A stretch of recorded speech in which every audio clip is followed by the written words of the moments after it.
Big Boss Kannada season 11ರ winner ಆಗಿರುವಂತಹ ಹನುಮಂತ ಇದೀಗ ಕರ್ನಾಟಕದ ಮನೆ ಮಾತಾಗಿದ್ದಾರೆ. ತನ್ನ ಮುಗ್ಧ ಸ್ವಭಾವದ ಮೂಲಕವೇ ಅಸಂಖ್ಯಾತ ಅಭಿಮಾನಿಗಳನ್ನ ಹೊಂದಿದ್ದಾರೆ ಹಳ್ಳಿ ಹುಡುಗ ಹನುಮಂತ.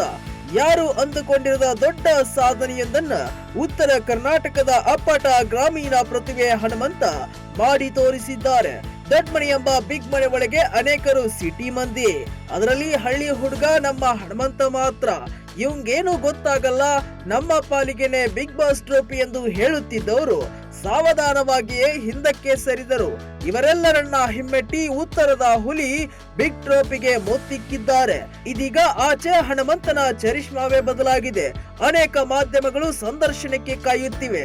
ಇದೆಲ್ಲದರ ನಡುವೆ ನಿನ್ನೆ ಟಾಪ್ 3 ಸ್ಪರ್ಧಿಗಳು ಸುದ್ದಿಗೋಷ್ಠಿ ನಡೆಸಿದರು. ಅಲ್ಲಿಯೂ ಕೂಡ ಹನುಮಂತ ತನ್ನ ಮುಗ್ಧತೆ ತೋರಿಸಿದ್ದಾರೆ. ಮಾತನಾಡುವಾಗ ಕೂತ್ಕೋ ಅಂದ್ರು ಪದೇ ಪದೇ ಎದ್ದೆದ್ದು ಮಾತನಾಡುತ್ತಿದ್ದರು. ಇದೀಗ ತಾನೆಷ್ಟು ಸರಳ ಎನ್ನುವುದನ್ನ ಮತ್ತೆ ಪ್ರೂವ್ ಮಾಡಿದ್ದಾರೆ ಹನುಮಂತ. ಸುದ್ದಿಗೋಷ್ಠಿಯಲ್ಲಿ ಬಿಗ್ ಬಾಸ್ ಕನ್ನಡ ಮತ್ತು ಕಲರ್ಸ್ ಡೈರೆಕ್ಟರ್ ಪ್ರತಾಪ್ ಕೂಡ ಉಪಸ್ಥಿತರಿದ್ದರು. ನಿನ್ನೆ ಬೆಂಗಳೂರಿನ ಅಕ್ಷಯ್ ಸ್ಟುಡಿಯೋದಲ್ಲಿ ಟಾಪ್ 3 ಸ್ಪರ್ಧಿಗಳು ಮಾಧ್ಯಮಗೋಷ್ಠಿ ನಡೆಸಿದರು. 3 ಸ್ಪರ್ಧಿಗಳು ಕೂಡ ದೊಡ್ಡ ಮನೆಯ ನೆನಪುಗಳ ಬಗ್ಗೆ ಮಾತನಾಡಿದರು ಮತ್ತು ಇನ್ನೂ ಹಲವು ವಿಚಾರಗಳ ಬಗ್ಗೆಯೂ ಮೆಲುಕು ಹಾಕಿದರು. ಕೆಲವೊಂದಿಷ್ಟು ಮನೆಯಲ್ಲಿ ಆದ ಜಗಳ, ಚೀರಾಟ, ಕೂಗಾಟದ ಬಗ್ಗೆಯೂ ಮಾತನಾಡಿ ನೆನಪು ಮಾಡಿಕೊಂಡರು. ಕೆಲವೊಂದು ವಿವಾದಾತ್ಮಕ ಆಟಗಳ ಬಗ್ಗೆಯೂ ಮೆಲುಕು ಹಾಕಿದ್ದರು. ಪತ್ರಕರ್ತರು, ಡೈರೆಕ್ಟರ್ ಅವರಿಗೂ ಕೂಡ ಸಾಕಷ್ಟು ಪ್ರಶ್ನೆಗಳನ್ನ ಕೇಳಿ ಉತ್ತರ ಪಡೆದುಕೊಂಡರು. ರಜತ್ ಅವರ ಮಾಜಿ ಗೆಳತಿಯ ಫೋಟೋಸ್ ವೈರಲ್ ಬಗ್ಗೆಯೂ ಚರ್ಚೆಯಾಯಿತು. ತ್ರಿವಿಕ್ರಮ್ ಭವ್ಯ ಲವ್ ಬಗ್ಗೆಯೂ ಚರ್ಚೆಯಾಯಿತು.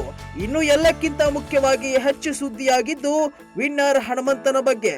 ಹನುಮಂತ ದೊಡ್ಡ ಮನೆಯಲ್ಲಿ ಇದ್ದ ಹಾಗೆ ಅದೇ ಲುಂಗಿ, ಅದೇ ಶರ್ಟ್ ಹಾಕಿಕೊಂಡು ಸುದ್ದಿಗೋಷ್ಠಿಗೆ ಬಂದಿದ್ದರು. ಅಲ್ಲಿಯೂ ಅದೇ ಮಾತುಗಳಿಂದ ಎಲ್ಲರ ಗಮನ ಸೆಳೆದರು. ಪತ್ರಕರ್ತರ ಪ್ರಶ್ನೆ ಕೇಳುವ ಸಮಯದಲ್ಲಿ ಹನುಮಂತ ಪದೇ ಪದೇ ಮೇಲೆದ್ದು ಮಾತನಾಡುವುದು ಕಂಡು ಬಂದಿತ್ತು.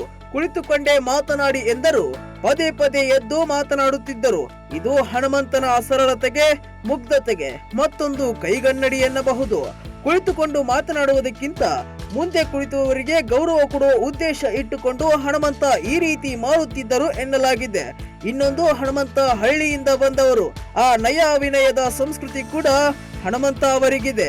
ಅದೇ ಉದ್ದೇಶದಿಂದ ಹನುಮಂತ ಪದೇ ಪದೇ ಎದ್ದು ಮಾತನಾಡುತ್ತಿದ್ದರು.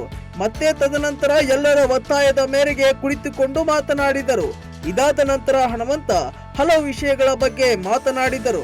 ತನ್ನ ಮುಗ್ಧತೆ ಬಗ್ಗೆ, ಹಳ್ಳಿ ನೆನಪುಗಳ ಬಗ್ಗೆ, ದೊಡ್ಡ ಮನೆ ಬಗ್ಗೆ, ಕಪ್ ಗೆದ್ದಿರುವ ಬಗ್ಗೆ, ಎಲ್ಲ ಸಂತೋಷದ ವಿಚಾರಗಳನ್ನ, ಸುದೀಪ್ ಅವರ ಅಭಿಮಾನದ ಬಗ್ಗೆ, ಹಲವು ವಿಷಯಗಳ ಕುರಿತು ಹನುಮಂತ ಅವರು ಮಾತನಾಡಿದರು.